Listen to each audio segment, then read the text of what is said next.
Bonjour à tous, bienvenue sur ce nouveau webinaire de l'ESME Sudrien à 4 jours des résultats de Parcoursup. Je suis Véronique Bonnet, la directrice générale de l'ESME Sudrien.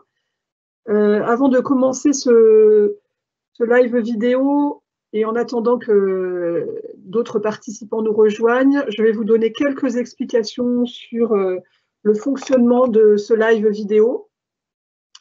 Alors très simplement, vous avez à disposition sur votre écran un chat dans lequel vous allez pouvoir tout au long de notre live poser des questions. Ces questions sont d'abord visibles uniquement par vous et nos producteurs qui sont donc aux manœuvres peuvent publier certaines de ces questions pour les rendre visibles à tous les participants. Quelle que soit la question que vous poserez, on y répondra dans ce chat, puisqu'on a des gens des équipes d'admission qui sont là pour répondre en direct et par écrit.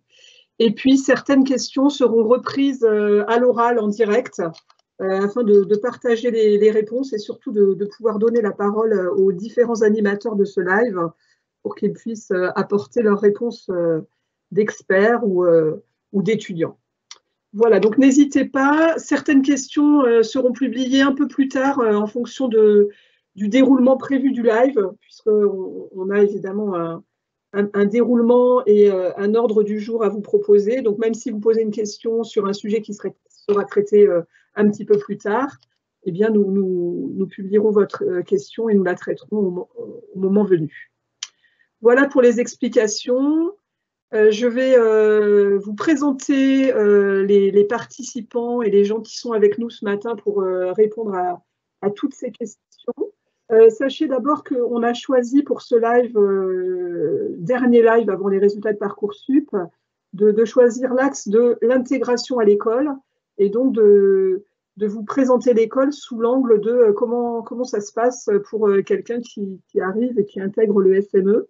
Donc, on a mobilisé, et je les remercie, je les ai déjà remerciés, mais je le ferai à plusieurs reprises, donc un certain nombre d'étudiants qui vont être là pour partager leur expérience de comment s'est passée leur intégration à l'ESME et qu'est-ce qu'ils ont vécu depuis qu'ils sont dans cette école. Donc, nous avons 5 étudiants avec nous. Clara, qui est donc une étudiante de Paris et qui est en cycle prépa. Mathis, qui est aussi à Paris, mais plutôt à Ivry, en cycle ingénieur. Paul, qui est étudiant sur le campus de Bordeaux. Sarah, qui n'a pas mis sa caméra, peut-être elle va la remettre, et qui est étudiante sur le campus de Lille. Et Clément, qui est étudiant sur le campus de Lyon. Voilà, donc merci à eux. Autour de ces étudiants et pour répondre à des questions qui sont plus spécifiques sur les études et le fonctionnement de l'école, des responsables des études et de département, M. Koum, qui est le directeur des études du premier cycle, M. Badeau, qui est le responsable du département des langues et qui s'occupe de l'international, les 3 directeurs de campus régionaux, M. Verstraat, directeur du campus de Lille, M. Philibert, directeur du campus de Lyon,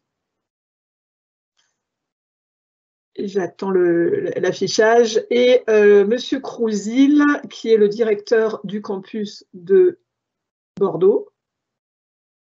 Et je crois que j'ai oublié, mais je ne vais pas l'oublier, Madame Janson, qui est la directrice des études du cycle ingénieur, enfin, du cycle ingénieur et directrice adjointe du campus de Paris. Voilà. Donc, nous sommes nombreux pour répondre à toutes vos questions. N'hésitez pas. On va essayer de vraiment faire le tour de tous les sujets, de toutes les questions que vous allez peut-être vous poser si ce que je vous souhaite mardi soir, une bonne nouvelle arrivera pour vous, c'est-à-dire que vous aurez une proposition d'intégration dans notre école. Voilà, donc pour démarrer cette présentation, je vais faire un rappel rapide de ce qu'est le SME Sudria, la vision qu'on a de notre école, les grands principes de notre formation et le découpage, le déroulement des 5 années d'études. Et puis, tout de suite en suivant, nous laisserons la parole à nos élèves pour témoigner. Après chaque moment, on prendra quelques minutes pour répondre aux questions pour que notre présentation alterne des présentations, des témoignages et des séquences de questions-réponses. Voilà. Pour rentrer dans le vif du sujet, donc le SME Sudria, qu'est-ce que c'est, quelles sont les caractéristiques de cette école? D'abord, pour moi, ce qui est important, c'est de vous dire un peu la vision que nous avons de la formation d'ingénieur à l'ESME Sudria et pourquoi peut-être c'est une bonne idée de s'engager aujourd'hui dans ce type d'études et avec nous. Vous le constatez, hein, aujourd'hui, on est dans un live vidéo alors que en temps normal, on serait peut-être dans une salle dans un amphi dans l'école pour une journée porte ouverte post-résultat. Donc, notre monde vit des mutations importantes. On parle beaucoup, évidemment, de la transformation digitale, de la transition énergétique, mais on voit que, voilà, il se passe beaucoup de choses et de changements auxquels il va falloir répondre avec 2 préoccupations principales. Préserver la planète. Hein, voilà, ça, c'est l'urgence et l'objectif qu'on doit tous avoir à l'esprit, mais tout en répondant aux besoins de la population mondiale qui continue à croître et qui a des besoins voilà, sur la santé, sur l'alimentation, la consommation d'énergie, le transport. Donc, comment répondre à ces besoins de cette population mondiale tout en préservant la planète? Eh bien, sûrement qu'il va falloir mobiliser les sciences et les technologies, les produits de la recherche en sciences et technologies, mais il va falloir changer un petit peu la manière de voir les choses. Et il va falloir mettre ces sciences et les technologies au service justement de la planète, de l'homme, des enjeux environnementaux. Et ces réponses, on sait qu'elles ne seront pas locales, même s'il y aura des réponses locales, mais en tous les cas, il faudra qu'elles aient des conséquences au niveau mondial et international. Donc, c'est tout ce contexte qui fait qu'aujourd'hui, ça a beaucoup de sens de vouloir intégrer une école comme la nôtre, puisque les compétences de l'ingénieur, c'est justement d'être en mesure d'utiliser, de mobiliser les produits de la recherche en sciences et technologies en tenant compte des enjeux environnementaux, des enjeux sociétaux et dans un contexte international. Donc, c'est tout ça ce qu'on apprend dans une école d'ingénieur et en particulier à l'ESME Sudria qui est très mobilisé sur la prise en compte de ces enjeux. Voilà pourquoi je pense que ça peut être une bonne idée d'intégrer cette formation à la rentrée prochaine. 2 caractéristiques dans notre formation, au-delà du déroulement des programmes et des contenus.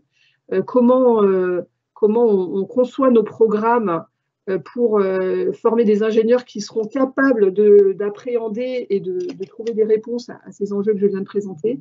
Eh bien, d'abord en multipliant les expériences, parce qu'on est convaincu que les solutions, on ne les trouvera jamais seules et qu'il est très important de mettre nos étudiants en situation dans des situations très différentes. Donc, on a des méthodes pédagogiques très variées. On va beaucoup travailler en projet, en groupe. On va faire beaucoup de stages. On va encourager nos étudiants à s'investir dans la vie associative. Voilà, c'est très important parce que c'est à travers ces expériences aussi qu'on apprend à comprendre et à comprendre le monde et à s'adapter.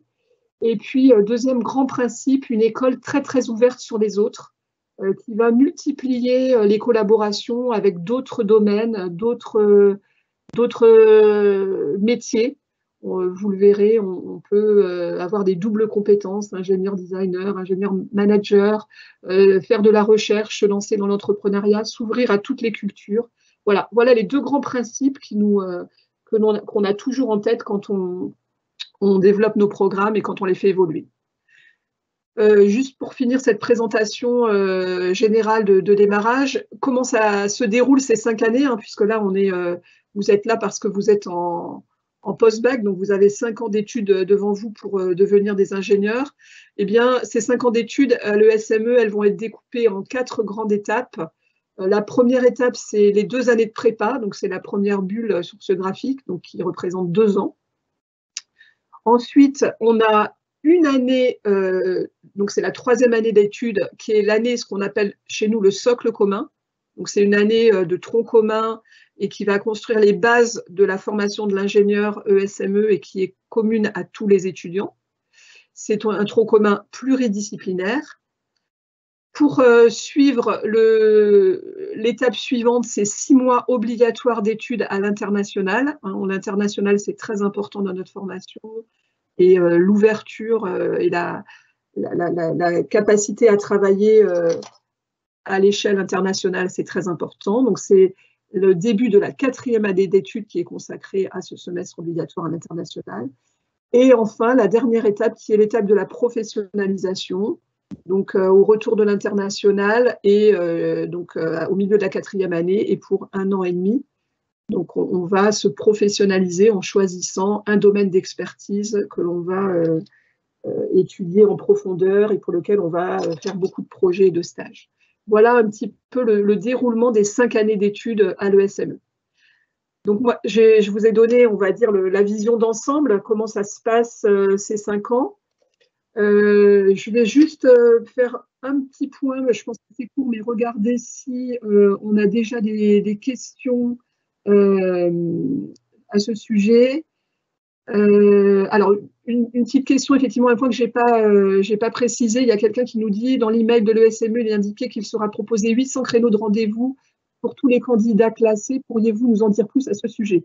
J'en dis plus rapidement, mais je le redirai à la fin. Effectivement, en plus de ce live vidéo qu'on a organisé avant les résultats, juste après les résultats et pendant les 10 jours qui vont suivre, toutes les équipes de l'ESME sont mobilisées et tous les candidats qui le souhaiteront pourront demander un rendez-vous individuel, donc en échange vidéo ou téléphone si vous préférez, ou audio, mais je pense que la vidéo c'est plus sympathique.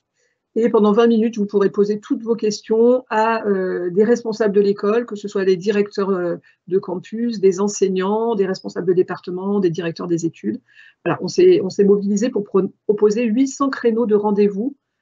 Donc, n'hésitez pas, il suffit d'aller sur le site internet et vous avez un calendrier, vous choisissez le créneau qui vous plaît. Vous avez une liste aussi de participants, donc vous pouvez choisir la catégorie de personnes avec laquelle vous voulez avoir un rendez-vous et puis vous aurez un rendez-vous qui arrivera avec un lien et vous pourrez échanger avec un intervenant. Je regarde rapidement qu'est-ce qui va changer en septembre. Je propose qu'on en reparle un petit peu plus tard. La liste des 800 candidats admis sera-t-il disponible le 19 mai? Donc là, on rentre dans les résultats Parcoursup. Non, le 19, on avait proposé 800 créneaux parce qu'on s'est dit qu'on a à peu près 400 places, donc c'est pas mal 800 créneaux. Mais le 800 ne correspond pas aux 800 admis, en fait. Hein. Il va y avoir effectivement un certain nombre. Nous, on a 200 places à Paris, 65 à Bordeaux, 55 à Lille et 100 à Lyon. Donc, c'est le cumul de ces gens-là qui vont recevoir une proposition d'admission. Mais les gens qui sont sur liste d'attente pourront également prendre rendez-vous. Ce ne sont pas que les admis directs qui pourront prendre rendez-vous, mais également les gens qui seront sur liste d'attente. Alors après, je vois des questions qui commencent à arriver sur le travail, la rentrée, comment ça se passe, etc. Donc je pense que c'est bien, avant de continuer à répondre, est-ce que l'emploi du temps nous permettra des activités sportives? Enfin, voilà, des questions qui vont être traitées maintenant. Donc je pense qu'après avoir introduit ce live et répondu à quelques questions, on va commencer à entendre nos étudiants, parce que c'est quand même important d'entendre les étudiants. Alors, j'ai un petit doute sur qui intervient en premier. Est-ce que celui qui intervient en premier peut lever la main? Parce que moi, j'ai la chance de les voir, histoire que je ne me trompe pas. C'est Clara. Donc, je vais passer le micro et la parole à Clara, qui donc est une étudiante qui est sur le campus de Paris, qui est en IGSP, c'est-à-dire en 2e année de prépa. Et Clara va vous raconter son intégration à l'ESME Sudria et comment ça se passe pour elle depuis ces 2 ans où elle a intégré notre école. Voilà, merci Clara. Bonjour à tous. Alors, comme l'a dit Madame Bonnet, je suis en 2e année de prépa sur le campus de Paris. Pour ce qui a été de ma rentrée, c'était un moment assez stressant puisque c'est un peu la première fois que pendant notre scolarité, on n'a aucune connaissance. Qui plus est, pour les Parisiens, notre rentrée se fait sur le campus d'Ivry, donc on rencontre aussi pour la première fois des étudiants du cycle ingénieur. Mais ils nous ont tout de suite mis à l'aise. Dans les jours qui arrivent après, on a aussi une journée d'intégration. Encore après, on a le week-end d'intégration. Pendant ce week-end d'intégration, c'est la première fois qu'on rencontre les étudiants des autres campus. Donc on se rend compte qu'on n'est pas les seuls à appartenir à cette école. Personnellement, c'est vraiment cet événement qui a fait que je me suis sentie totalement appartenir à cette école. C'est là où je me suis fait mes meilleurs amis. Pour ce qui est du campus de Montparnasse, malgré le fait qu'on soit une promo d'environ 500 élèves, le bâtiment il est assez petit, pas dans le mauvais sens du terme, mais ça rend vraiment chaleureux. Il y a une vraie solidarité parce que, on est vraiment très proche. Il y a une proximité entre l'équipe pédagogique, et entre les élèves. On peut les solliciter à tout moment. Leurs bureaux, ils sont vraiment dans les couloirs en face des classes, donc on peut aller les voir quand on veut. On peut leur demander de l'aide par mail, ils répondent vraiment super vite. Donc il y a une vraie entraide qui fait que ça rend l'année plus agréable, le travail plus facile. Pour ce qui est de mon parcours, moi je fais partie du parcours international. Donc ça m'a permis de faire plein de choses super intéressantes, notamment j'ai pu aller au CRI. Donc c'est un centre de recherche dans Paris et c'est vraiment à travers cette expérience-là que j'ai eu ce premier sentiment de ce à quoi pourrait ressembler le métier d'ingénieur, puisqu'en gros on fait un projet de A à Z, on a l'idée, on va faire la conception. C'était vraiment super intéressant. J'ai aussi eu l'opportunité d'avoir un buddy, donc ça veut dire que je devais prendre en charge un étudiant qui venait d'une école partenaire internationale. Donc on devait s'occuper de les accompagner dans l'école, de leur expliquer le fonctionnement. Et en plus de ça, nous, on s'est super bien entendus. Donc on s'est rencontrés de nombreuses fois à l'extérieur de l'école.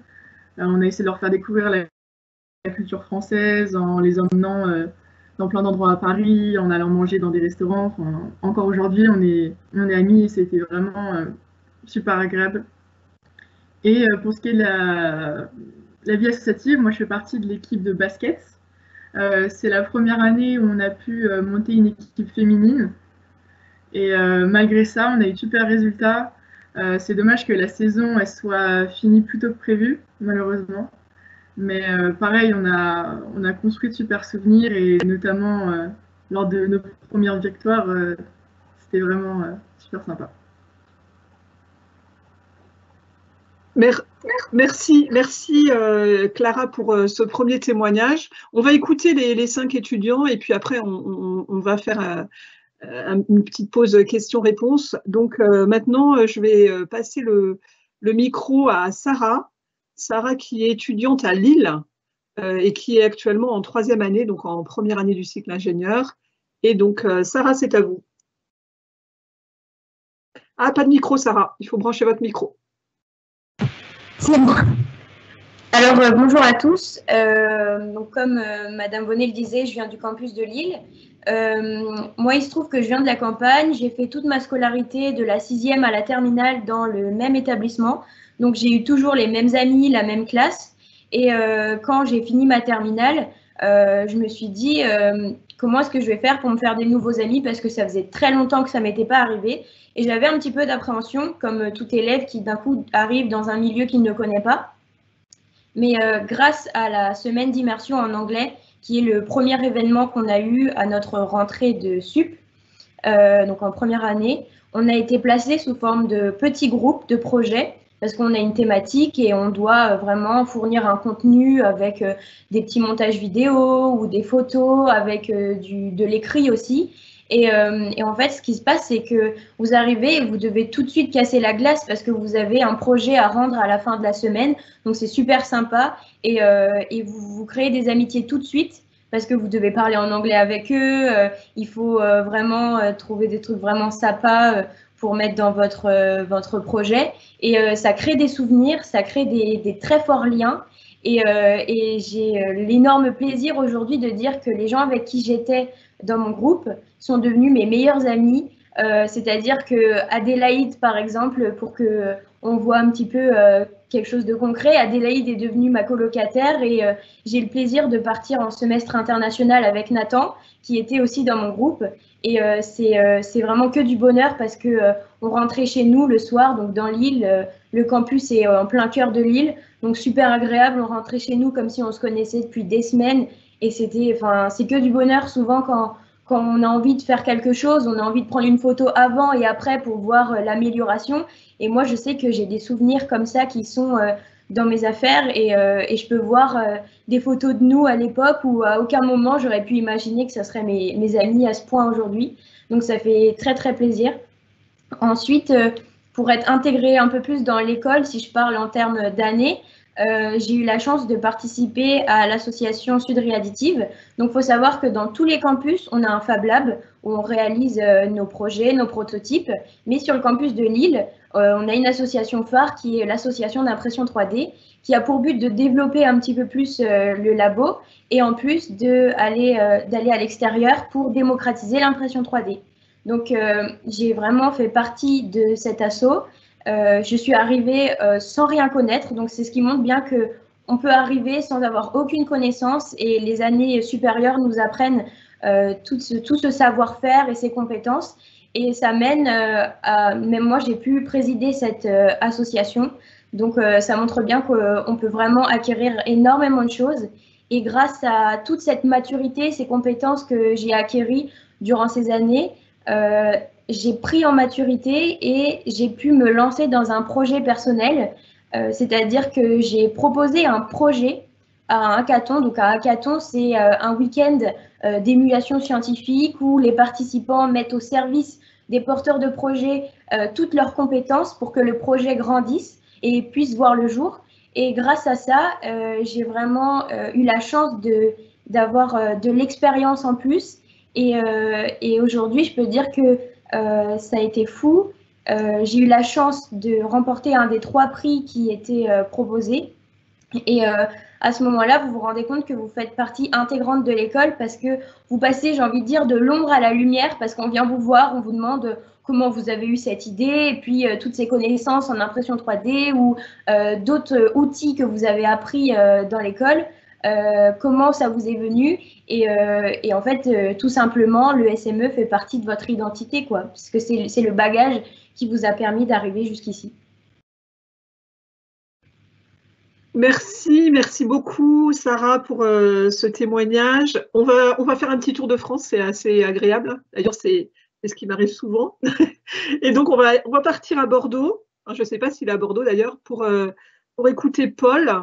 Paul qui est aussi en 3e année, mais qui a fait ses 3 premières années sur le campus de Bordeaux. C'est à vous, Paul. Bonjour à tous. Oui, effectivement, je suis bien à Bordeaux. Alors moi, mon intégration était un petit peu différente des autres, puisqu'on a ouvert l'école. J'ai fait partie de la première promo de Bordeaux, donc forcément, c'était un petit peu différent. Alors, pour vous expliquer un petit peu, du coup, première promo, petite promo, on était, je crois, une cinquantaine en première année. Ça a forcément créé des liens très rapidement, puisque quand vous êtes 50 pendant 3 ans, et ben, tout le monde se suit et tout le monde se connaît bien. Alors, ça a créé aussi une ambiance plus familiale peut-être sur Bordeaux, puisque on n'est pas beaucoup. Les locaux que vous voyez ici, c'est tout le premier étage, donc c'est très agréable d'être en permanence avec les professeurs ou avec l'administration. Donc ça a créé vraiment une promo assez proche et du coup ça s'est enchaîné sur les années suivantes. Donc on a pu accueillir les deuxièmes années, enfin les premières années de ma deuxième année d'une façon un petit peu aussi plus agréable. On a pu tous les rencontrer très rapidement et ça s'est suivi comme ça pendant 3 ans. Alors il faut savoir aussi que quand vous intégrez le SME, il y a cette semaine d'immersion dont parlait Sarah, cette semaine d'immersion en anglais qui fonctionne très bien puisqu'on est par petits groupes. et on parle anglais, donc ça brise aussi une autre barrière pour la plupart d'entre nous. Et du coup, ça permet aussi de se connaître très rapidement et de faire des projets presque tout de suite, même si c'est très fictif dans un premier temps. Et puis ces projets, évidemment, ils vont finir par évoluer au fur et à mesure des années. Même dès votre première année en prépa, vous allez avoir les parcours qui vont arriver. Et du coup, ça permet aussi de commencer le travail en équipe, le travail en projet. À Bordeaux, on a un Fab Lab qui est tout neuf, qui vient avec l'école, forcément, et dans lequel on peut tout faire, on part de zéro et on peut aller parfois très loin. Dans ma deuxième année, moi, il faut savoir que j'ai fait le parcours innovation pendant 3 ans. Dans ma deuxième année, on a créé un projet sur une année avec mon groupe. Je crois que c'est la photo que vous avez là. On a créé un projet sur une année et on a eu la chance, encore une fois, d'avoir cette équipe pédagogique, les professeurs qui ont pu nous conseiller et on avait engagé une commercialisation. Donc, qui s'est arrêté là pour raison du groupe, mais on a pu aller très très loin et ça nous a permis aussi de prendre beaucoup d'expérience par nous-mêmes et puis aussi donné par les professeurs. Ça, c'est pour l'intégration et puis forcément le côté associatif, on y pense. Et puis à Bordeaux, on a dû un petit peu commencer à créer nos associations par nous-mêmes. On a eu la chance de faire partie, on a la chance de faire partie du groupe Ionis, qui a d'autres écoles, et notamment à Bordeaux. Donc, on a commencé d'abord à se fixer leurs associations pour créer les nôtres. Donc, ça fait qu'on a une belle communauté Ionis, ESME, plus les autres écoles Ionis à Bordeaux pour créer une vie associative très, très correcte. Merci, Paul. Alors, on part de Bordeaux et on va vers Lyon pour écouter Clément. Alors, Clément, il faut remettre votre micro et à vous de nous raconter vos débuts à l'ESME. Bonjour à tous, moi je m'appelle Clément et je suis, comme elle a dit Madame Bonnet, je suis sur le campus de Lyon. Donc le campus de Lyon, il est basé vraiment au centre, on est vraiment au cœur de Lyon, on est vraiment dans le centre-ville. Et Lyon, c'est une ville qui est quand même très étudiante. Donc moi, voilà, je suis pas de Lyon, j'ai été très bien accueilli ici. Voilà, moi quand je suis arrivé ici, j'avais un peu peur de l'ambiance parce qu'on arrive quand même, dans un monde d'adultes. C'est très différent du lycée. Et au final, on est très bien accueillis. Donc déjà, voilà, nous là, on arrive à Lyon, sur ce campus-là, c'est quand même c'est petit, c'est la taille humaine. Et il y a une réelle proximité entre les étudiants. Voilà, les deuxièmes années qui nous paraissent très grands quand on arrive, au final, sont vraiment très gentils. Il y a vraiment cette proximité-là. Et il y a par exemple, voilà, vous avez déjà entendu parler, je pense, du week-end d'intégration où on va faire connaissance avec tous les étudiants. Et ensuite, voilà, suite à ça, il va y avoir les soirées toutes les soirées qui sont organisées par le BDE et justement les parrains marraines, en fait. Et on va être parrainés. Si on a besoin d'aide dans les cours, tout ça, il n'y a aucun souci, on va pouvoir leur demander. Et justement sur ce système de parrains marraines. Donc voilà, ça c'est pour ce qui est proximité avec les étudiants. Et ensuite, moi j'ai eu la chance de faire partie de la Dream Team. Donc la Dream Team, c'est une association de l'école. On va pouvoir aller sur les salons, voilà, comme vous avez eu la photo sur le slide. On va pouvoir aller dans les salons, dans les journées portes ouvertes et conseiller les étudiants. Donc pour moi, ça m'a paru très important parce que c'est là où j'ai su en fait ce que j'allais pouvoir faire. Donc quand j'étais en terminale, donc je me suis dit voilà, moi j'ai envie de faire ça et pourquoi pas vous quand vous serez dans l'école faire ça aussi. Voilà, on vous a parlé de parcours, on vous a parlé d'international. Moi cette année j'étais dans le parcours environnement. C'était au deuxième semestre, donc malheureusement on n'a pas vraiment pu continuer, mais au début du deuxième semestre on a choisi donc ces parcours-là, on a choisi nos projets. Donc nous, on a fait, donc mon groupe et moi, on avait fait une serre connectée. Voilà, donc c'était quelques idées, on pouvait proposer nos idées aussi, c'était des idées qu'on a choisies un peu dans une liste. Et Monsieur Philibert, qui est dans cette conversation, nous a dit qu'il était ouvert à toutes nos idées, donc on avait quasiment carte blanche là-dessus. Et voilà, ils veulent vraiment qu'on soit, ils sont vraiment à notre écoute et ils veulent que les idées viennent de nous pour qu'on apporte tous notre touche à tout ça. Voilà, donc je vous ai parlé du confinement. Malheureusement, c'est vrai que ça arrivait en plein milieu, ça nous est tombé dessus en plein milieu, personne ne s'y attendait. Mais contrairement au lycée, tout ça, où voilà, par exemple mon petit frère qui est au lycée, qui a quasiment eu plus de cours, il avait qu'1 heure par jour. Nous, ils ont réussi à conserver un emploi du temps qui était quand même assez chargé au départ. Ils ont réussi à tout nous laisser. Donc on avait nos cours, quasiment tout était possible. Voilà, je pense que je vous ai à peu près tout dit. Donc je vais laisser Madame Bonnet continuer. Merci, merci Clément. Alors, on a presque fini notre tour de France. On va revenir en région parisienne. On va peut-être même faire un petit tour par la Bretagne. Parce que je vais demander à Mathis, qui a une plus longue expérience, puisque lui, il est en 4e année, donc il va rentrer dans sa dernière année d'études, de nous faire un petit peu, de regarder un petit peu en arrière et nous raconter ses souvenirs et qu'est-ce qu'il retient de ces 4 années déjà passées à l'ESME. C'est à vous, Mathis. Bonjour à tous. Alors, je suis sur Lorient là en ce moment en Bretagne, là où j'ai fait mon lycée. Et moi, ce qui m'a vraiment marqué sur mon cycle prépa, j'avais cette appréhension de passer de Lorient, d'un petit lycée où tout le monde connaît tout le monde, à une grosse école ou une université parisienne et d'être juste un numéro ou une personne noyée dans un amphi. Et c'est quelque chose qui ne s'est pas du tout passé à l'ESME, où, comme l'ont dit mes camarades, on est sur des classes de 30, des groupes d'anglais de 15. Et donc, en fait, sur ce point de vue-là, on est vraiment sur une poursuite du lycée, où c'est quelque chose de très humain. Et moi, c'est ce qui m'a permis de me rassurer et de faire un cycle prépa qui s'est bien passé, avec du coup des projets dans les différentes majeures et dans les différents parcours. Donc voilà, le point moi qui m'a bien marqué, c'est cette relation humaine et ces petits groupes classes, ces petits groupes d'anglais qui ont fait que tout s'est bien passé pour moi sur mon cycle prépa en tout cas. Après voilà, je ne vais pas trop en dire parce que je sais que je vais réintervenir pour le cycle ingé et pour le semestre international. Mathis, ça va être un peu notre fil rouge pendant cette présentation, puisque c'est lui qui a expérimenté presque toute la durée du cursus.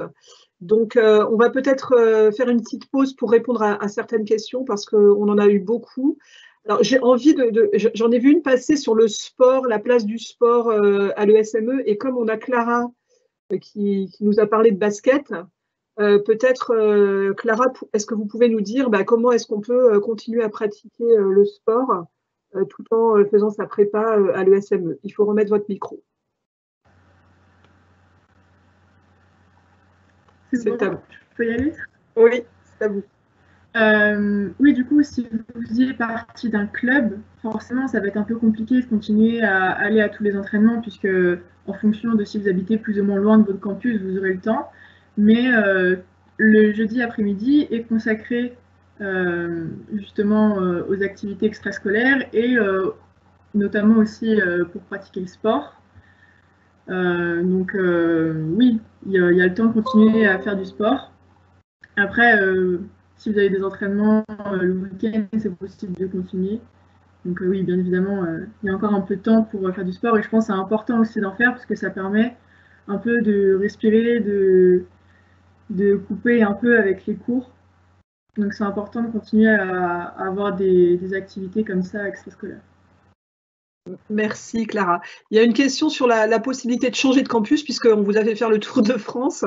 Donc, alors, ce n'est pas du tout impossible de changer de campus, mais clairement, la très, très, très grande majorité des étudiants restent pendant les 3 premières années donc, sur le campus qu'ils ont intégré après le bac. Après, comme c'est exactement les mêmes programmes sur les 4 campus, si certains souhaitent changer de campus pendant ces 3 premières années, c'est arrivé pour des questions personnelles. C'est absolument possible, il suffit d'en faire la demande et si l'étudiant a des bons résultats et qu'il n'y a pas de problème particulier, eh bien, évidemment, on acceptera cette demande de changement de campus. J'essaie de balayer en même temps les questions. Quelle est la proportion de filles et de garçons par promotion? Ça, c'est un sujet qui me tient beaucoup à cœur. Actuellement, en moyenne, on est à 20%, on progresse. On a atteint presque 30% sur le campus de Paris. Le campus de Paris, c'est c'est le campus le plus performant sur cet indicateur qui, encore une fois, est très important. J'ai dit au début de la présentation que de vouloir devenir ingénieur, c'est vouloir participer à trouver des solutions à des enjeux sociétaux très importants. Je pense que ça concerne bien entendu tout autant les filles que les garçons et que la mixité dans nos formations, elle a beaucoup de sens, elle est très importante et c'est vrai qu'on est très engagé sur ce sujet. Il y a aussi évidemment des étudiants qui sont engagés sur ce sujet de la mixité. On a des associations qui font la promotion pour intégrer, pour que plus de filles s'engagent sur cette formation. Et ces associations, ce ne sont pas seulement des filles qui les animent, c'est aussi des garçons. C'est un sujet qui concerne tout le monde. Donc, si on a des filles qui sont parmi nos auditeurs actuellement, vraiment, raison de plus pour venir parce que vous serez très, très bien accueillis. Il n'y a aucune difficulté particulière pour une fille, bien au contraire.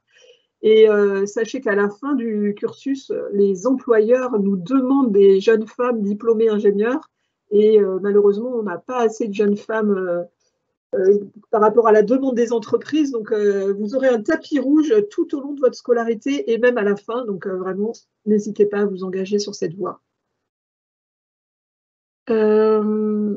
Alors après, on a des questions qui sont plus dans la pédagogie, la place de l'informatique, l'international. Donc peut-être que pour pouvoir répondre plus précisément à ça, je vous propose de laisser la parole à Monsieur Koum, donc, qui est le directeur des études du premier cycle. Donc c'est les 2 premières années de prépa plus le début du cycle ingénieur, le socle, ce qu'on appelle le socle commun.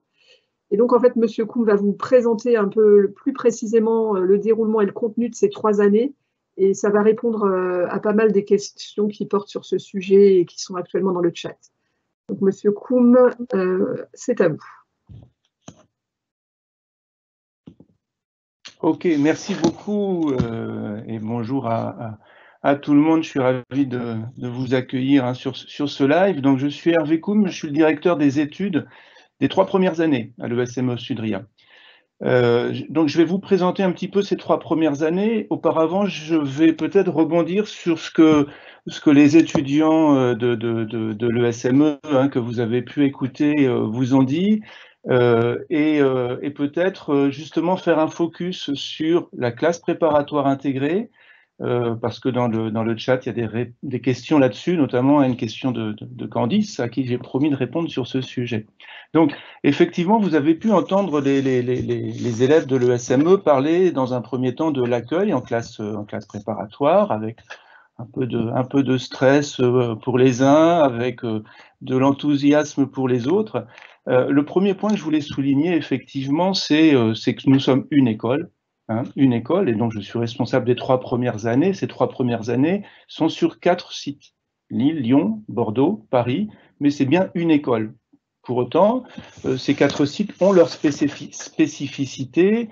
Ce sont des campus urbains, des campus à taille humaine, effectivement, où on privilégie la proximité de l'équipe pédagogique avec les étudiants.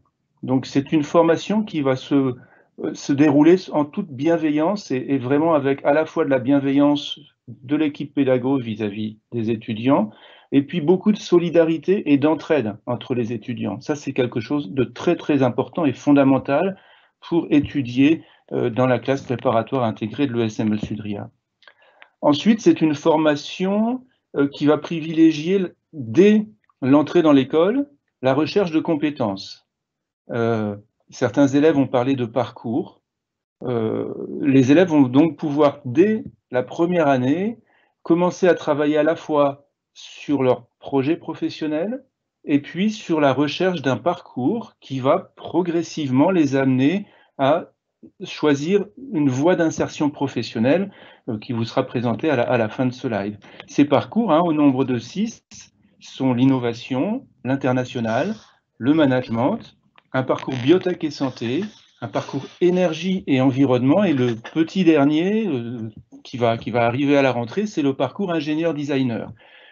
Véritablement, l'élève en classe préparatoire va déjà s'intéresser à son avenir, c'est-à-dire que vraiment la classe préparatoire, quand on dit qu'elle est intégrée, c'est qu'elle est intégrée à la formation d'ingénieur, à la différence, pour Candice, d'une CPGE où on va préparer des concours. Nous, on est là vraiment pour déjà former des ingénieurs et peut-être dans une ambiance beaucoup plus bienveillante de solidarité et d'entraide. C'est aussi un moment d'innovation pédagogique. On a beaucoup parlé, et j'en suis très heureux d'entendre, de cette immersion d'anglais. L'anglais, une discipline fondamentale dans une école d'ingénieur, puisque pour réussir et être diplômé d'une école d'ingénieur, il faut un niveau largement suffisant en anglais. L'anglais, c'est la langue de travail de l'ingénieur, d'accord? Et nous, on a fait le pari que l'apprentissage de l'anglais devait se différencier totalement de ce que vous avez pu connaître au lycée. Donc, c'est des semaines d'immersion pendant lesquelles vous allez parler uniquement anglais. Ça, c'est important et ce n'est pas la seule innovation pédagogique. On a aussi beaucoup, et je remercie Sarah, beaucoup parlé de Fab Lab. Dans chaque campus, nous avons un Fab Lab et les élèves sont invités, incités à créer, à développer vraiment plus encore que leur innovation, mais leur esprit de créativité dès la classe préparatoire. Et ça, c'est aussi fondamental. Moi, je vois des élèves sur les différents campus passer du temps dans les Fab Labs à créer, à innover, à réaliser des projets. Ça, c'est vraiment quelque chose de très important.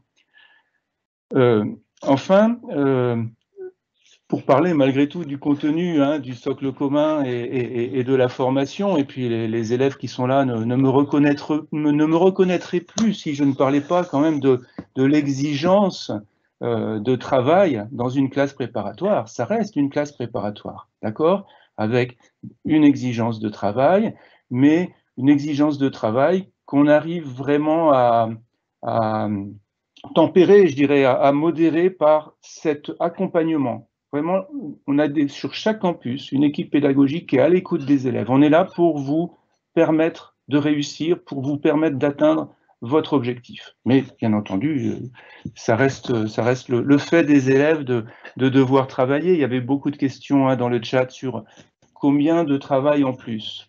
Alors, combien de travail en plus, c'est une bonne question.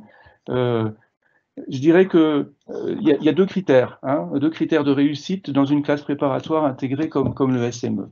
Le premier, c'est la régularité du travail. Ce n'est pas forcément quelque chose qu'on apprend au lycée, c'est quelque chose que vous allez apprendre en classe préparatoire intégrée. La régularité, aussi bien pendant les cours et puis en dehors. Et puis le deuxième, et je vais finir là-dessus, c'est vraiment la coopération, l'entraide entre les élèves. D'accord ? Après, au sujet des matières, eh bien, en classe préparatoire, ça va être des sciences fondamentales, des maths, de la physique. Il y a une question sur l'informatique. Oui, l'informatique, bien entendu, c'est aussi, je dirais, un autre langage. Il y a l'anglais et l'autre langage de l'ingénieur aujourd'hui, c'est l'informatique. C'est indéniable. Des sciences de l'ingénieur, beaucoup d'humanité, ce qu'on appelle des soft skills. Je n'ai pas trouvé une traduction meilleure en français, mais voilà, gestion dans l'entreprise, du développement personnel, et donc de l'anglais, une langue vivante aussi, une deuxième langue vivante qui est possible, bien entendu, avec beaucoup de possibilités, un parcours. Et puis peut-être pour finir, un stage aussi, c'est une des caractéristiques de l'ESME, un stage chaque année, y compris en classe préparatoire. Voilà, je pense que j'en ai peut-être assez dit sur ces 3 premières années. N'hésitez pas à reposer des questions, bien entendu. Merci. Donc effectivement, je crois qu'on a prévu de prendre quelques questions. Alors, je vais essayer de retrouver des questions. Excusez-moi, je suis en train de scroller le chat pour trouver des questions sur la pédagogie. On a parlé des nombres. Alors, sur la partie internationale, on va pas revenir là tout de suite parce que je vais ensuite donner la parole à Monsieur Badeau qui va vraiment parler spécifiquement de l'international. Oui, il y a eu une question sur le choix des parcours et le choix des majeurs. Je la retrouve pas, mais comment on choisit son parcours et ensuite sa majeure. Sur son parcours, puisque là on est sur le premier cycle, donc je vais parler que de ça. d'abord, on choisit ce qu'on veut. C'est vraiment voilà, c'est un choix libre. Évidemment, si on a 100% de la promo qui choisit le même parcours, ben, on va avoir des difficultés, mais ça va pas. Normalement, ça se produit pas. Et en fait, on ajoute chaque année des nouveaux parcours, ce qui fait qu'aujourd'hui, donc l'année prochaine, on aura 6 parcours à proposer. Donc, on est certain de pouvoir proposer à chacun de tester le parcours qu'il préférera pour le second semestre de sa sup, sachant qu'après, en spé, on peut changer de parcours. C'est ça qui est aussi très important. Donc, les parcours en cycle prépa, ça dure 3 semestres. Le deuxième semestre de la première année, au début, on se met dans l'école, on apprend à travailler les méthodes, etc. Et on commence les parcours à partir du mois de janvier. Donc, il y a 1 semestre de parcours en sup et 2 en spé. Donc, sur votre cycle prépa, 3 semestres de parcours et vous pouvez faire soit les 3 semestres dans le même parcours, soit changer et donc tester 3 parcours sur les 6 pendant votre cycle prépa. Et ce qui est aussi important, c'est que ça n'aura pas de conséquences sur vos choix de parcours et de majeur sur le cycle ingénieur. Là, je vais pas le détailler maintenant puisqu'on va y revenir après. On a une question sur le stage en classe prépa. Le stage en classe prépa est dans quoi? Le stage en classe prépa, c'est ce qu'on appelle des stages de découverte de l'entreprise. Donc, ce qui nous intéresse surtout, c'est que vous découvriez le monde de l'entreprise. Donc, comment ça se passe, l'organisation. Après, si vous avez déjà un projet professionnel un petit peu qui commence à se dessiner, bah, vous pouvez effectivement essayer de trouver un stage dans ce domaine-là. Mais il n'y a pas d'obligation sur des missions, des secteurs d'activité en prépa. C'est vraiment l'objectif, c'est de découvrir le monde de l'entreprise.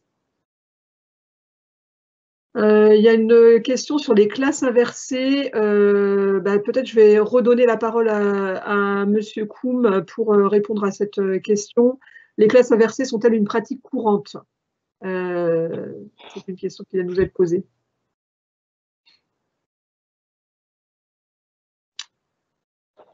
Voilà, je suis à l'antenne. Oui.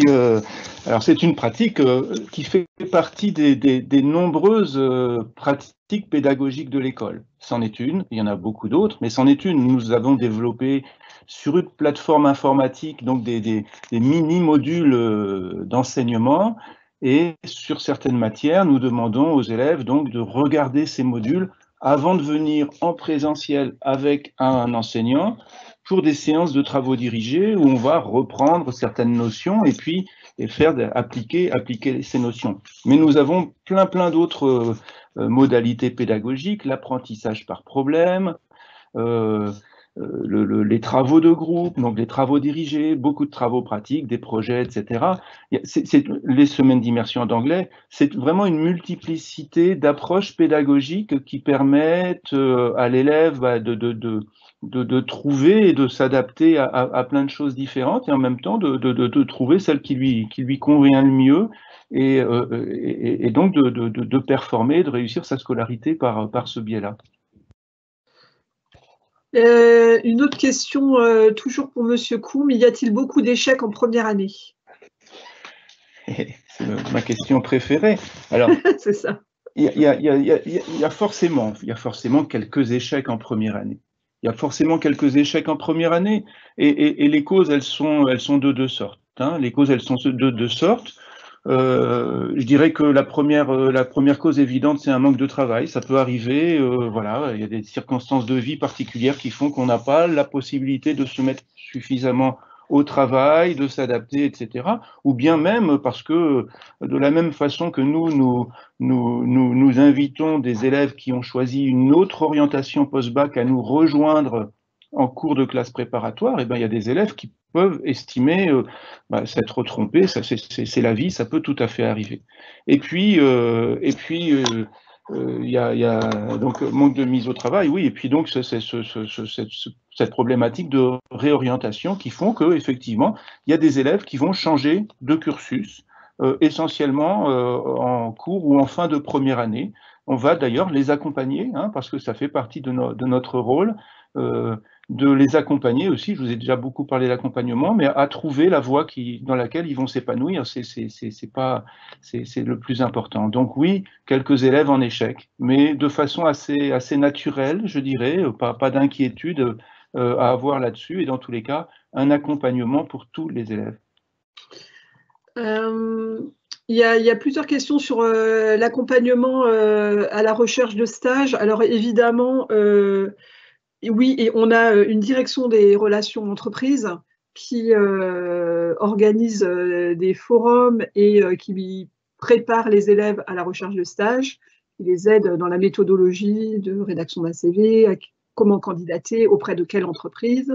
Voilà, donc effectivement, il y a un accompagnement tout au long du cursus et à chaque fois qu'il y a un stage pour aider les étudiants à trouver le stage, sachant que sur les stages de début de parcours, il y a moins d'exigences en termes de mission et de contenu de stage.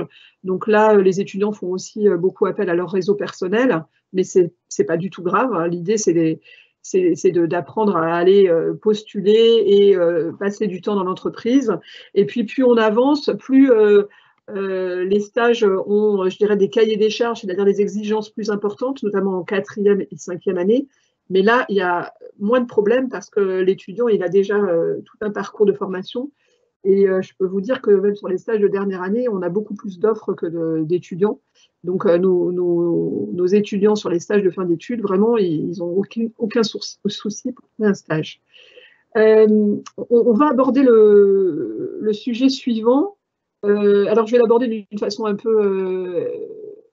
Enfin, on va faire une transition. En fait, je voudrais que Mathis réponde à une question sur le logement à l'international. Et puis, en fait, ça me permettra d'enchaîner après sur toutes les caractéristiques de l'enseignement et de la préparation à l'international à l'école. Parce que j'ai quelqu'un qui dit, pour les voyages à l'étranger, comment va se passer les logements devront, alors je ne vois pas la suite, mais j'imagine que c'est devront nous débrouiller.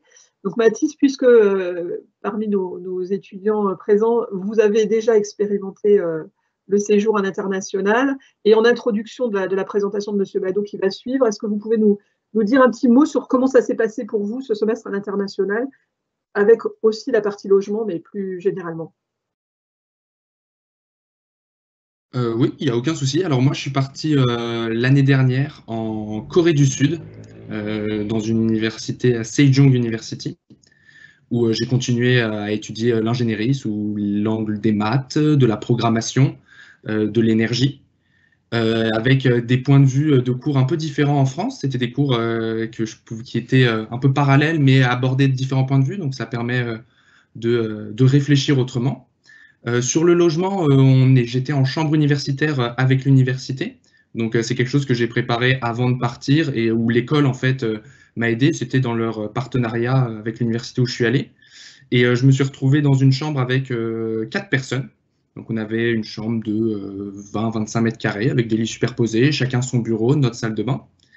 Et j'étais avec 2 personnes chinois et un Français, mais qui ne venait pas de l'ESME. Sachant qu'on est parti à 8 de l'ESME, 4 du campus parisien, 2 du campus lyonnais et 2 du campus lillois. Et ce qui m'a aussi permis de rencontrer des gens du campus lyonnais et campus lillois que j'avais jamais vus auparavant. Et donc voilà, c'est une vraie bonne expérience. 6 mois, c'est presque trop court, hein. On passe vraiment de super moments là-bas et puis on rencontre des gens de tout horizon, de toute nationalité. Ça permet aussi de se créer des liens avec des personnes à l'international. J'ai gardé des liens notamment avec mes colocataires chinois et si un jour on est amené à se revoir, c'est avec grand plaisir s'ils viennent en France que je les accueille et qu'ils m'accueillent si je vais en Chine. Donc ça permet, ça a un enjeu pédagogique où on se rend compte un peu des différents points de vue et des différentes manières dont peuvent être abordés les cours. Et c'est un point de vue humain énorme où on fait des rencontres super sympas, quoi. Voilà, merci Mathis. Donc, c'est ce qui me permet de faire le lien avec le chapitre suivant de notre présentation, puisque vous l'avez compris, l'international est vraiment une priorité pour notre formation. Et donc, je vais laisser M. Badeau présenter les différentes facettes de l'international dans le cursus ESME Sudrien.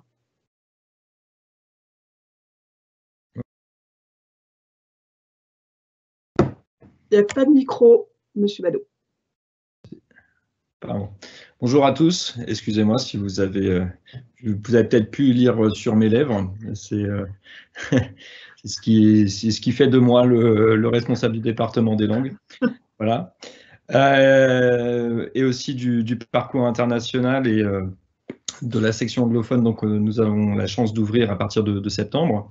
Alors, comme disait Madame Bonnet en introduction, l'école a pour ambition de multiplier les expériences pour les étudiants et aussi d'ouvrir nos étudiants au monde. Donc l'international, c'est effectivement ce qui va permettre de remplir ces deux missions.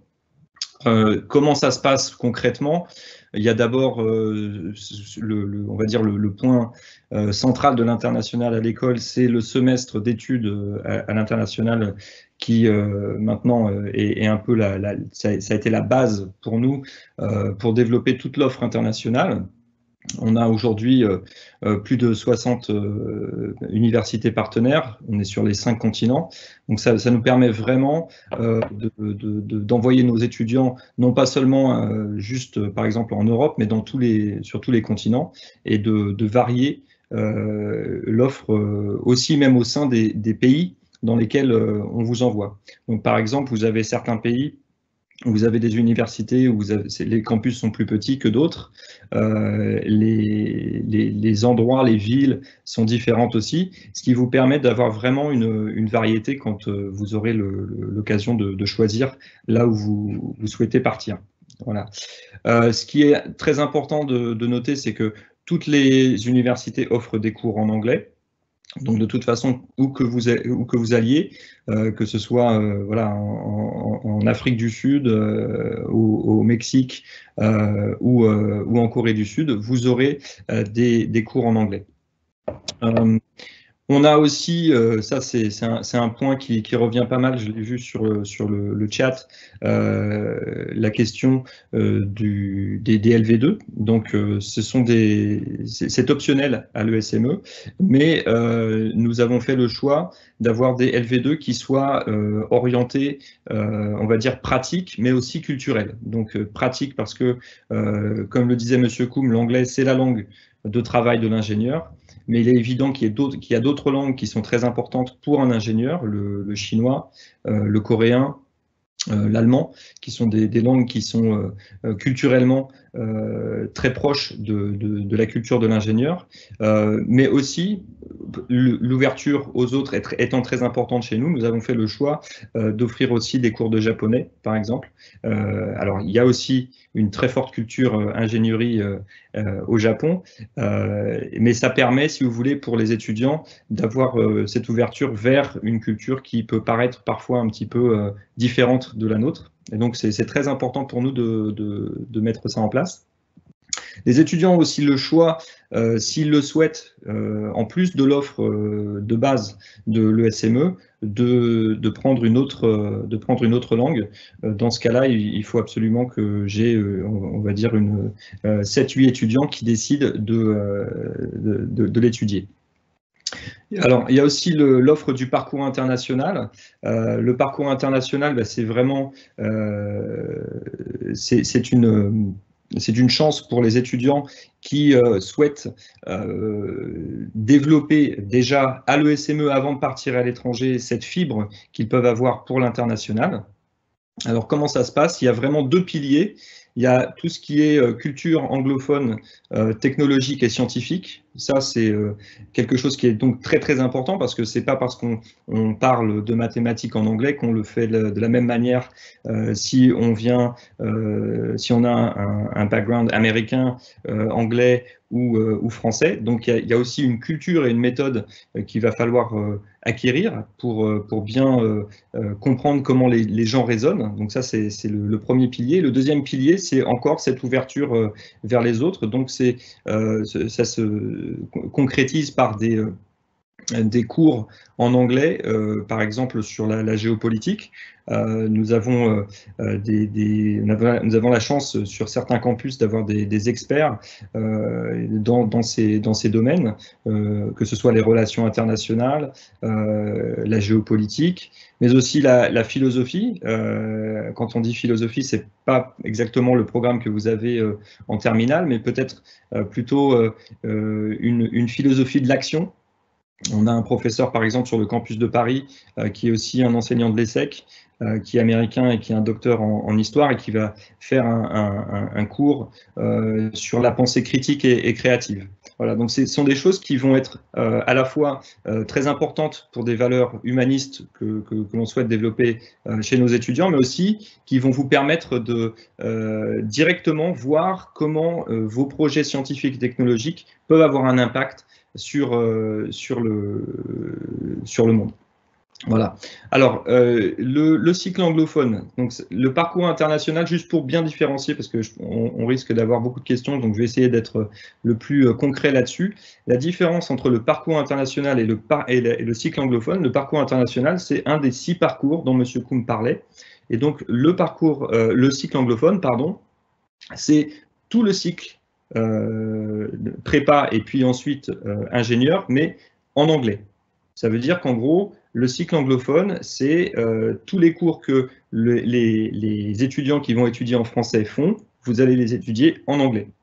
Les cours de mathématiques, les cours de physique, les cours d'informatique, de SMA, d'humanité, etc.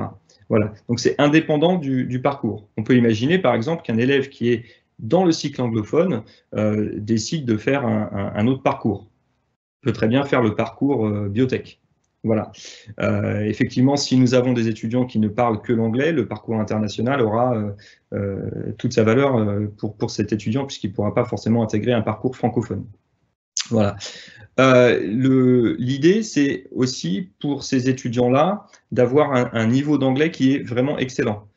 Autant dans le parcours international, on peut accepter un niveau d'anglais un peu plus faible, alors pas complètement faible parce que sinon ça va être contre-productif, mais un niveau d'anglais par exemple B1 pour le parcours international, autant pour le cycle anglophone, il faut avoir un niveau B2 parce que sinon vous risquez d'être en position d'échec, non pas parce que vous n'avez pas les compétences scientifiques ou technologiques, mais parce que vous avez du mal à suivre les cours.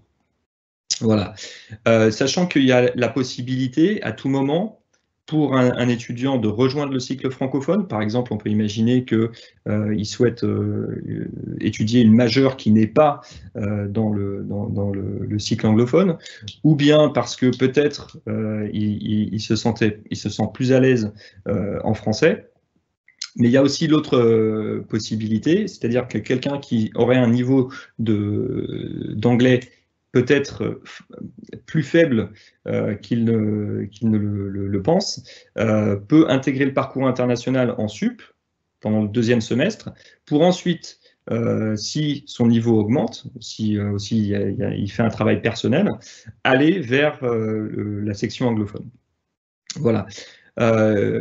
J'insiste pour dire que le niveau d'anglais doit quand même être assez élevé pour le cycle anglophone, parce que vraiment, c'est toute la scolarité qui se passe en anglais. Voilà, je crois que j'ai tout dit. Là, la slide que vous avez devant vous vous présente vraiment les étapes.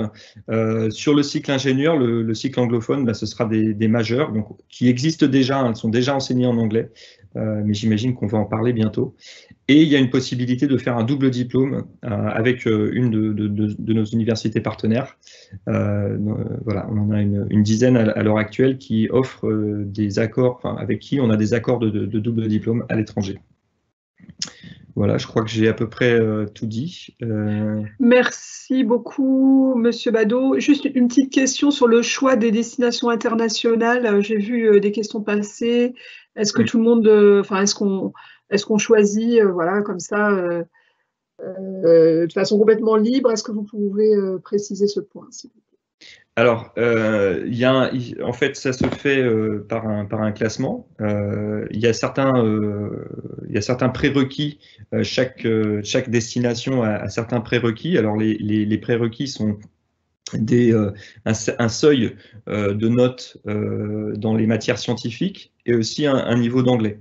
Alors pour le niveau d'anglais, c'est la façon standard pour nous de tester, c'est le test d'IELTS, qui, je ne sais pas si certains d'entre vous le connaissent, vous avez certainement entendu parler du TOEFL, c'est un équivalent qui est accepté par les universités, qui teste les 4 compétences, donc l'écrit, l'oral, la production, la lecture et l'écoute. Et donc ce test va nous permettre, nous, de dire à nos universités, voilà, ces étudiants-là ont tel et tel niveau et ils sont donc éligibles pour telle ou telle université, ou certains aussi pour certains programmes dans certaines universités. Voilà. Donc il y a un classement. Ensuite, ce classement est présenté à un jury et en fonction des résultats du jury, vous aurez certaines destinations qui vous seront attribuées. Mais en fait, juste pour compléter, chaque élève a quand même le choix entre plusieurs destinations. Oui. Donc, c'est une réponse qui est un peu un mixte, c'est-à-dire que tout n'est pas possible pour tout le monde. Par contre, l'école n'impose pas la destination du semestre international. Et il y avait une question aussi sur les frais de scolarité. Est-ce qu'ils sont inclus pour le semestre international? Donc, je vais répondre en direct. Oui, ces frais de scolarité à l'international sont inclus. À l'exception de 2 ou 3 pays qui ont des frais de scolarité extrêmement élevés, les États-Unis, l'Australie, l'Afrique du Sud, pour lesquels il y a un surcoût académique, mais même sur ces destinations, on propose des bourses pour que certains très bons étudiants puissent accéder sans frais de scolarité supplémentaires. Et peut-être une dernière question avant de passer au point suivant. Il y a une question sur est-ce qu'il y a des groupes de niveau en LV2, notamment en chinois. Donc je pense que c'est quelqu'un peut-être qui pratique le chinois avec un bon niveau et qui redoute de ne pas pouvoir capitaliser sur cet acquis. Est-ce que, oui. M. Badeau, vous pouvez répondre? Oui. Alors effectivement, en fonction des niveaux, nous avons des groupes pour le chinois, bien sûr, puisque nous savons qu'il y a des étudiants qui ont pratiqué intensément la langue avant d'arriver à l'école, ainsi que des étudiants qui sont complètement débutants. Donc, effectivement, nous avons des groupes de niveau pour les langues. Et une question extrêmement précise, j'ai le niveau C1 du Cambridge. Comment intégrer le parcours international dès la prépa? Alors, comme tout le monde, en fait, si vous parlez du cycle anglophone ou… Apparemment, c'est le parcours international, c'est ce qui est écrit, peut-être. D'accord. Alors, pour le parcours international, à la fin du premier semestre, il y aura des présentations qui seront faites et un choix ensuite, des présentations de chaque parcours. Les 6 parcours vont être présentés à tous les étudiants. Et vous pourrez faire votre choix sur notre système. Si vous avez un très bon niveau d'anglais, il n'y a aucune inquiétude à avoir, vous pourrez bien sûr le rejoindre. Merci M. Badeau. Donc nous allons continuer et arriver à la dernière partie de notre présentation. Et puis, comme il a joué ce jeu-là depuis le début, je vais à nouveau solliciter Mathis. Pour qu'il nous explique justement son parcours et lui, comment il intègre cette dernière partie de la formation. Donc, le témoignage cette fois de Mathis sur ses choix en termes de majeur, de parcours et en fait de spécialisation de fin d'études. Mathis, c'est à vous pour cette nouvelle intervention. Très bien.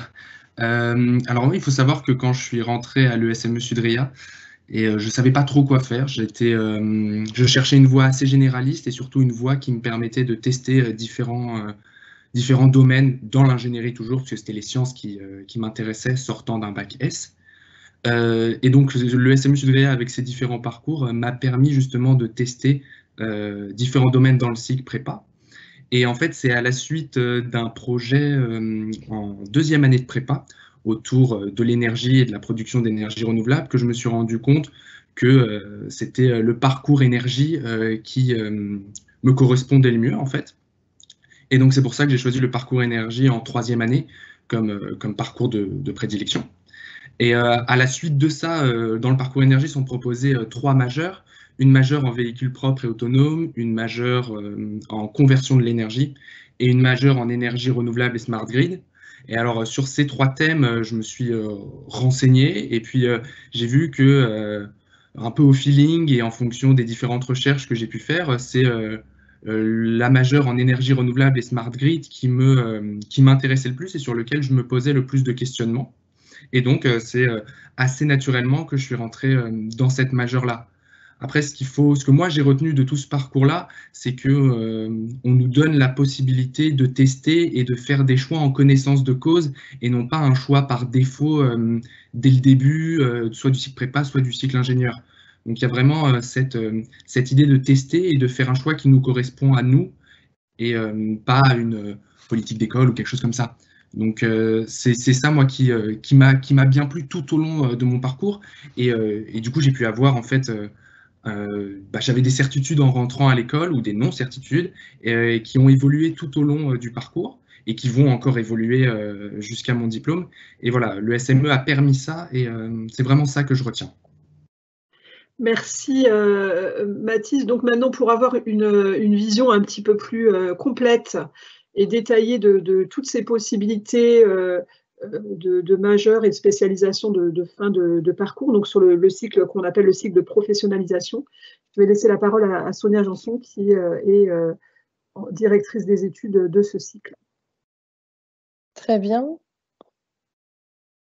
Très bien, merci Madame Bonnet. Bonjour à tous.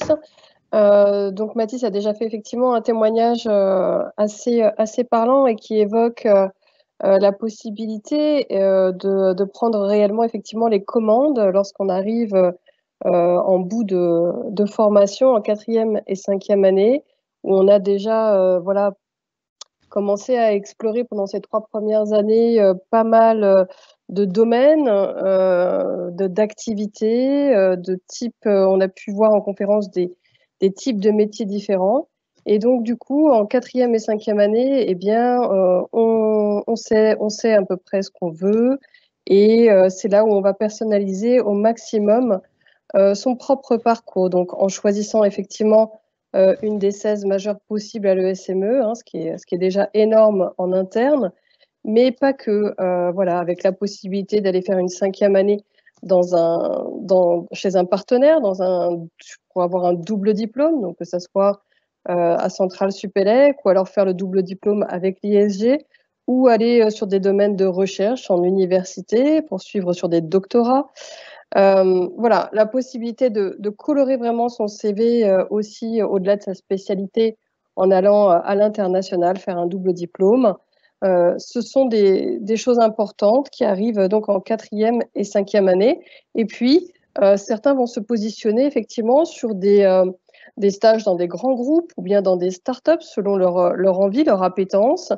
Certains vont se lancer dans leur propre projet de création d'entreprise et on a effectivement un incubateur qui s'appelle le Sudricube à l'ESME Sudria qui permet cet accompagnement voilà, pour nos étudiants dès la 4e année si vraiment ils ont un projet concret et qu'ils souhaitent mettre en avant. Voilà, je pense que j'ai un peu dépeint tout ce slide sur la prise de commande que vous pouvez avoir. Si vous voulez que je poursuive, je veux bien avoir le slide suivant. Merci. Voilà, donc du coup, un dernier point peut-être, en effet, c'est qu'est-ce qui se passe après la 4e et la 5e année. C'est voilà, comment en fait on vous accompagne sur le marché du travail, à savoir comment on construit son projet professionnel hein, au-delà de sa formation. Donc ça se fait tout au long des 5 années, hein, j'ai envie de dire. Ça va s'accentuer, s'accélérer évidemment en 4e et 5e année, mais voilà, dès les premières années, on va faire des semaines de métiers, on va faire des conférences métiers, on va vous mettre en place voilà, quels sont les différents secteurs d'activité, les domaines dans lesquels on peut travailler avec des témoignages, des conférenciers, des ateliers de coaching également, voilà, pour vous exercer à passer des entretiens, à bien préparer votre CV, à faire votre image sur nos réseaux sociaux. Voilà, tous ces points sont aujourd'hui des choses essentielles pour bien démarrer sa carrière. voilà, des simulations d'entretien vont vous accompagner. Et puis, comme vous l'aurez compris, il y a des stages tout au long des 5 années à l'ESME hein, qui vont d'une durée de 4 à 8 semaines pour arriver en fin de cycle à 6 mois, 5 à 6 mois de stage de fin d'études. On a effectivement un réseau d'anciens qui est très important, hein, des alumni 15 000, donc ça nous donne aujourd'hui évidemment un réseau riche qui permet d'ouvrir énormément de possibilités, que ce soit au niveau des stages ou bien avec la proximité des entreprises. On a également des enseignants voilà, qui sont effectivement en 4e et 5e année, surtout des enseignants qui travaillent à côté, qui sont des ingénieurs experts dans leur domaine et qui viennent enseigner leur domaine d'expertise à l'école. Donc, c'est un réseau aussi qui se construit pendant la formation à travers ces enseignants. Et puis, vous voyez donc voilà, les différents secteurs et la répartition des diplômés à travers le graphe qui vous est présenté, qui est donc sur un retour de nos diplômés. Je pense que ce sont les dernières statistiques, hein, ou celles de l'année dernière, sur nos diplômés. Voilà, début de carrière. Vous avez le salaire moyen et effectivement 93% des diplômés en poste après 2 mois. Bon, ça veut dire que les étudiants, quand ils sortent de l'école, sont très sollicités, ils ont beaucoup de choix. Donc c'est pour ça qu'il faut qu'on leur donne toutes les clés hein, de la réussite. Ils peuvent très bien démarrer dans un grand groupe et avec un métier qui va être très opérationnel ou plus administratif, ou plus de consulting. Enfin voilà, il y a plein de choix plus ou moins techniques, il y a plein de choix possibles. Ou alors dans un domaine qui est un secteur donc, de petites et moyennes entreprises, ou encore le monde des startups qui est tout à fait possible. Voilà. Une question peut-être pour continuer sur le double diplôme avec l'ISG.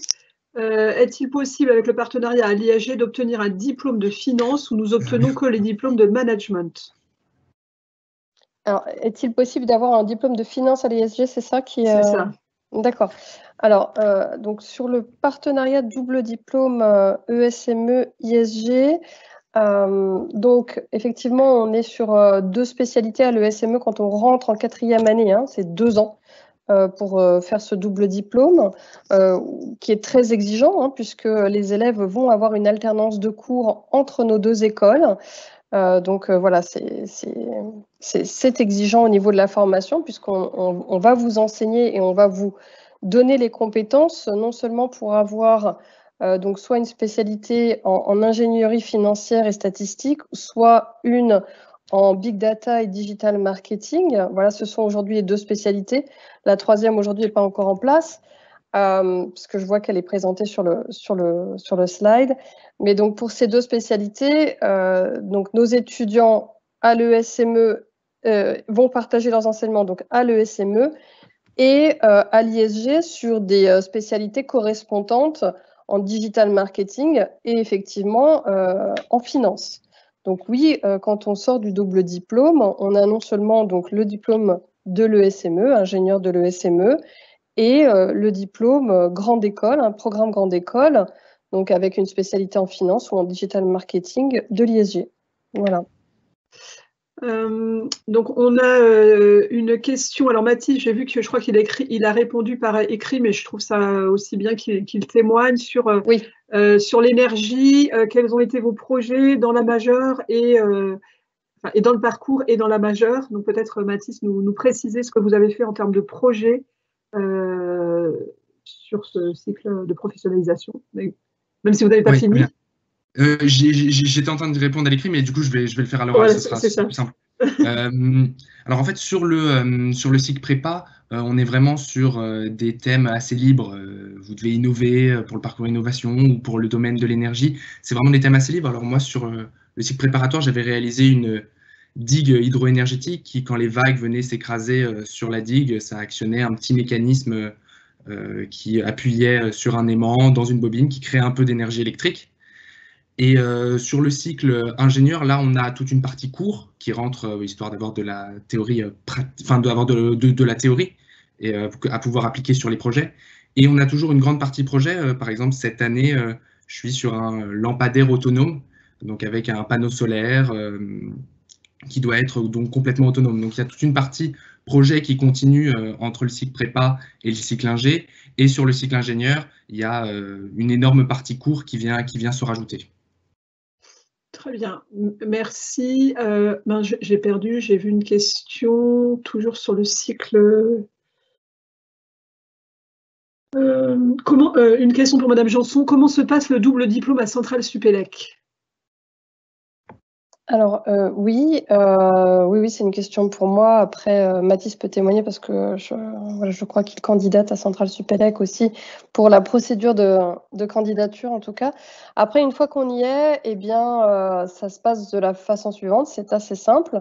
Les élèves qui sont acceptés, donc c'est en 5e année, sur ce double parcours, double diplôme Centrale Supélec, eh bien, ils rejoignent la promotion des élèves de Centrale Supélec dans leur campus, sur leur programme, et ils font intégralement leur dernière année avec les élèves de Centrale Supélec sur la majeure sur laquelle ils auront été acceptés jusqu'au bout. Et puis, on va co-valider le stage.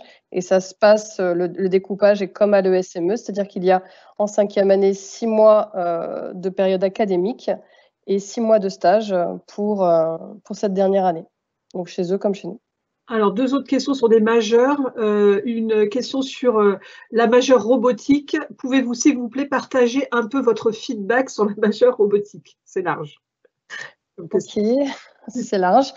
Alors, la majeure robotique, il y a plusieurs majeures déjà dans lesquelles on va faire de la robotique. Donc, il y a une majeure qui s'appelle la majeure mécatronique, qui est le cœur effectivement de la robotique. Mais on va également avoir, par exemple, en santé, une majeure qui est très orientée robotique, puisque c'est la biomécanique et robotique médicale. Donc, voilà, c'est sur les mêmes... j'ai envie de dire les mêmes bases qu'on va construire des choses en robotique. Donc, soit dans un domaine large, ça peut être de la robotique industrielle sur la mécatronique, et des domaines un peu plus pointus, je dirais un peu plus affinés, que sont par exemple donc, la robotique médicalisée. Donc voilà, ça c'est pour vous en donner 2, mais on va en retrouver dans les véhicules propres un petit peu, on va en retrouver aussi en énergie, on va en retrouver aussi sur les systèmes embarqués. Voilà, on a besoin de la robotisation, et donc tout ce qu'on appelle la robotisation, c'est les commandes, l'automatisation de ces commandes, d'accord, pour mettre en place les robots, donc que ce soit des robots industriels ou bien des robots plus fins avec une application autour, soit des véhicules, soit de la santé, soit d'un système en particulier, peu importe. Donc je ne sais pas quoi vous dire, on n'est pas des mécaniciens. C'est pas la mécanique, il ne faut pas entendre le mot mécanique derrière nos majeurs en robotique.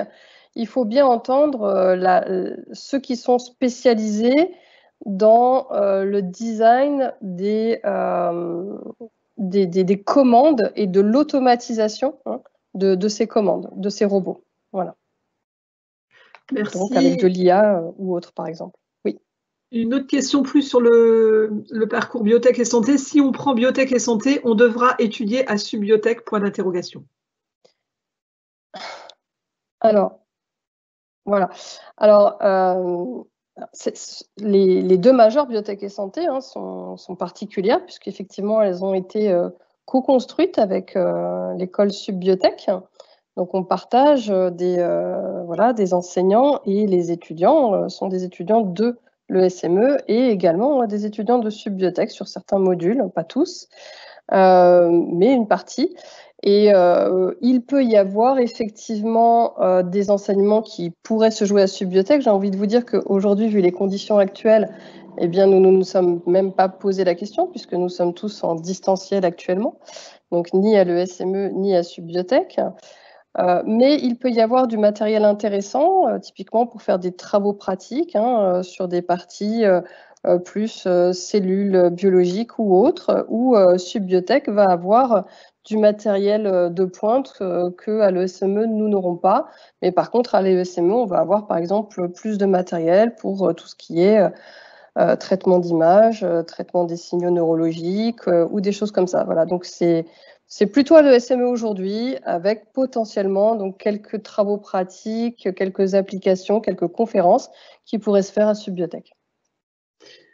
Merci Madame Janson. Alors, il nous reste 5 minutes avant la fin de ce live. Je vais juste redonner la parole, parce que je trouve ça sympa, à Sarah, parce qu'il y a eu une question sur la vie associative à Lille. Voilà, donc je pense que Sarah, ce serait bien que vous y répondiez, parce que vous avez été très, très impliquée. Et ensuite, juste pour finir ce live, je vais revenir et répondre à des questions sur la procédure Parcoursup et comment on a classé nos élèves et les niveaux qu'on a retenus pour intégrer, parce qu'il y a eu pas mal de questions pendant le live là-dessus, et j'ai promis d'y répondre en fin de live. Mais avant ça, je veux bien que Sarah nous redonne un petit peu une vision de comment c'est la vie associative sur un campus comme celui de Lille, sachant qu'évidemment, on pourrait transposer ça sur tous nos campus. Sarah, c'est à vous, en mettant le micro. C'est bon. Alors, donc sur tous les campus, on a un BDE qui s'occupe du coup de notre intégration, que notre vie associative se passe pour le mieux. Ils mettent en place aussi des systèmes de parrain-marraine, donc sur tous les campus, pour avoir ce côté lien avec les promos supérieurs, pour si on a des questions ou quoi. Mais comme tous les autres étudiants l'ont dit, on est tous très soudés, on se connaît tous très bien. Donc, les parrain-marraines, c'est un peu symbolique, on va dire, même si on se connaît tous. Ensuite, vous allez avoir d'autres associations. Sur le campus de Lille, on a l'association d'impression 3D. On a l'association de robotique. Donc, l'association d'impression 3D a pour but de démocratiser l'impression 3D à l'extérieur. Donc, vous allez rencontrer beaucoup de gens, faire des salons, faire beaucoup d'expériences. L'asso de robotique a pour but d'apprendre les bases de la robotique à des élèves en école primaire. Donc, c'est super intéressant parce que vous transmettez votre savoir et c'est super gratifiant de faire ça. Ensuite, vous allez avoir une association qui est à but caritatif. Donc, c'est ESME Sans Frontières qui a pour but d'aider le Cambodge. Donc, vous allez avoir la même chose sur le campus de Paris qui va être aider Madagascar pour construire des écoles à Madagascar. Donc, c'est toujours un petit peu le même type d'association sur tous les campus. Vous allez avoir aussi l'association Biomimtech qui a pour but de faire connaître le biomimétisme qui se développe de plus en plus aujourd'hui pour trouver des solutions innovantes, pour consommer moins et apprendre du vivant. Et ensuite, vous allez avoir des associations qui ont plus au cœur de Paris, mais qui regroupent tous les étudiants de tous les campus pour qu'on puisse se voir même pendant des événements à l'extérieur de l'école, comme par exemple Trace Direct, qui est l'association de ski. Donc moi, ça fait 2 ans que j'y vais et donc j'ai beaucoup de connaissances dans d'autres campus, ça fait super plaisir. Ensuite, il y a l'association À Tout Vent, qui est une association de voile, qui organise une croisière aussi à l'étranger sur des voiliers, donc c'est super sympa aussi. Et vous avez l'occasion d'y aller, peu importe sur quel campus vous êtes. Donc, il y a des événements, des conférences qui vous expliquent quand est-ce qu'il faut rendre votre dossier, etc. Donc, vous avez vraiment une vie associative qui est très riche. Et après, c'est libre à vous de proposer des idées. Si vous voulez créer une association de gastronomie, une association de sport extrême, comme il y a aussi à Bordeaux et à Paris, ou tout simplement, si vous voulez organiser des événements en interne sans avoir une association. Par exemple, nous, à Lille, on n'a pas d'association de musique, contrairement à Paris, qui ont développé Ultrasion. Mais on va créer des petits événements en interne et faire comme des petits clubs pour pouvoir se rassembler. Et on arrive toujours à innover même dans nos associations. Merci beaucoup, Sarah. C'était sympa de refaire ce petit tour d'horizon de la vie associative.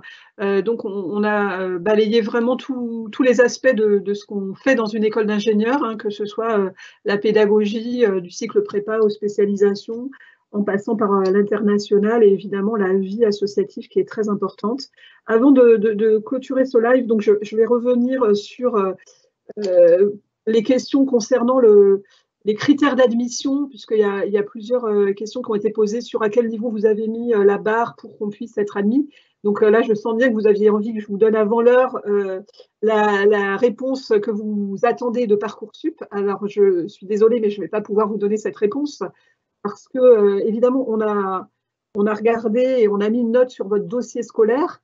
Donc, ça, c'était la première note qui nous a permis de classer les dossiers. Et donc, sur ces critères-là, évidemment, on a fait attention à ce que vous ayez les capacités et les connaissances académiques qui vous permettront de suivre un cursus ingénieur. Donc, on a évidemment beaucoup regardé vos notes de sciences et d'anglais en première et en terminale, mais je ne vais pas pouvoir vous donner la barre à laquelle ou en dessous de laquelle on peut intégrer l'école, parce qu'à cette note académique, donc qui a été calculée en fonction de vos résultats scolaires, est venue s'ajouter une note de dossier. Donc, on a pris le soin d'examiner tous les dossiers de tous les candidats qui ont demandé la possibilité d'intégrer le SME. Et donc, à cette note de dossier, on a ajouté, à cette note académique, on a ajouté une note de dossier qui a pris en compte ce que vous avez écrit dans la partie activité et centre d'intérêt et dans le projet motivé pour la formation. Et donc, on a, c'est ce qui a pu nous permettre de remplacer nos épreuves orales, on a mis des notes sur votre potentiel humain, vos capacités à travailler. On a regardé aussi les commentaires qui ont été faits par vos enseignants, c'est-à-dire que même des élèves qui ont des résultats qui ne sont pas extraordinaires, mais qui ont été soutenus par leurs professeurs en disant que ce sont des élèves qui travaillent, qui se donnent les moyens, eh bien, ces élèves-là ont bénéficié de notre bonus. Donc, pour que finalement la note finale qui nous a permis de vous classer intègre à part égale cette note académique, donc basée sur vos résultats scolaires, et votre note de dossier basée sur tout ce que vous avez pu nous dire à travers votre dossier, plus l'aspect qualitatif de votre dossier. Alors, sur la moyenne des deux, on a retenu que les gens qui ont 10 de moyenne sur la note des deux, et au-dessus de ce 10 de moyenne sur la note finale, évidemment, on a classé un certain nombre de candidats, 2500 sur les 6000 candidats, mais sur les 6000 candidats, tout le monde ne demandait pas le SME Sudria. Donc, franchement, je pourrais vous abreuver de chiffres et dans lesquels vous allez avoir forcément du mal à vous repérer. Il n'y a plus que quelques jours à attendre. Dans 3 jours, vous saurez. Et donc, qu'est-ce que vous saurez dans 3 jours? Vous saurez si vous êtes admis. Donc là, vous allez avoir une réponse qui va dire oui, et ce sera à vous de dire si vous voulez venir. Vous aurez éventuellement une réponse qui vous dira que vous êtes sur liste d'attente. Si vous êtes sur liste d'attente, ça veut dire qu'à la lecture et à l'examen de votre dossier, on a estimé que vous aviez la capacité à réussir et à intégrer notre école. Donc, si vous êtes sur liste d'attente, ça veut dire que potentiellement, vous pouvez intégrer le SME Sudria, qu'on a vérifié que vous en aviez les capacités. Mais par contre, au classement, vous êtes en dessous d'autres personnes qui donc ont eu une proposition d'admission en avance. Donc, il faut absolument, si vous êtes sur liste d'attente et que vous êtes intéressé par cette école, gardez cette liste d'attente. Les choses vont évoluer très rapidement. Et malheureusement, si vous êtes en dessous des critères, donc tant sur la note académique que sur la note motivation et dossier, à ce moment-là, vous allez recevoir une réponse négative. Voilà. Donc, peut-être ce qui est très important, parce qu'il y a beaucoup de gens qui vont être sur les listes d'attente au début, c'est vraiment de ne pas vous décourager et aussi de vous rassurer sur le fait que si vous êtes sur cette liste d'attente, c'est qu'on a validé le fait que vous aviez les qualités pour réussir dans notre école en regardant à la fois votre dossier académique et votre dossier Parcoursup. Voilà. Il y a eu effectivement les meilleurs dossiers vont recevoir, les meilleurs dossiers plus notes académiques vont recevoir une proposition d'admission dès le 19. C'est souvent des gens qui auront plusieurs propositions d'admission dans différents établissements. Donc on sait qu'à partir du 20, eh bien, on va commencer à dérouler la liste d'attente. Donc voilà, il faut être content si vous êtes soit admis, soit sur liste d'attente, parce que ça veut dire que vous avez une réelle chance d'intégrer le SME Sudria. Pour finir, parce que si vous avez encore des questions, notamment sur ce sujet du concours et de Parcoursup, ce soir à 16h30, il y a un deuxième live qui est vraiment pour le concours, donc il précisera vraiment ces sujets. Et ce que je vous ai expliqué au début de ce live, pardon, on me dit que c'est à 17h le live Advance, donc c'est que j'ai dû me noter que moi j'étais mobilisée à partir de 16h30, mais le live commence à 17h. Et puis, encore une fois, si vous voulez vraiment poser des questions plus personnelles sur votre projet, votre dossier, vos questions à vous par rapport à votre admission dans l'enseignement supérieur et dans une école d'ingénieur comme la nôtre, n'hésitez pas à aller sur notre site internet, cliquer sur « Prendre rendez-vous » et là, vous allez avoir vraiment le choix du créneau et vous pourrez prendre rendez-vous avec quelqu'un de l'école. C'est déjà ouvert, donc c'est déjà possible de s'inscrire pour prendre un rendez-vous. Nous, on s'est tous beaucoup mobilisés. Nos étudiants d'abord, vraiment, encore je les remercie.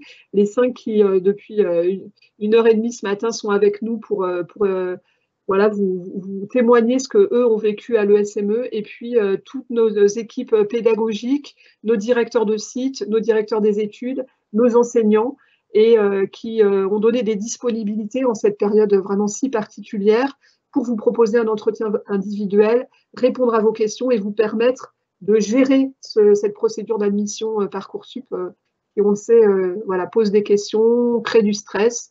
Donc, n'hésitez pas à profiter de cette opportunité qu'on vous propose. Merci beaucoup pour votre participation, pour toutes vos questions. J'espère qu'on y a répondu comme vous pouviez attendre qu'on réponde. Et nous restons toujours là pour vous et pour continuer à répondre à vos questions si vous en avez. Bonne journée, bon week-end.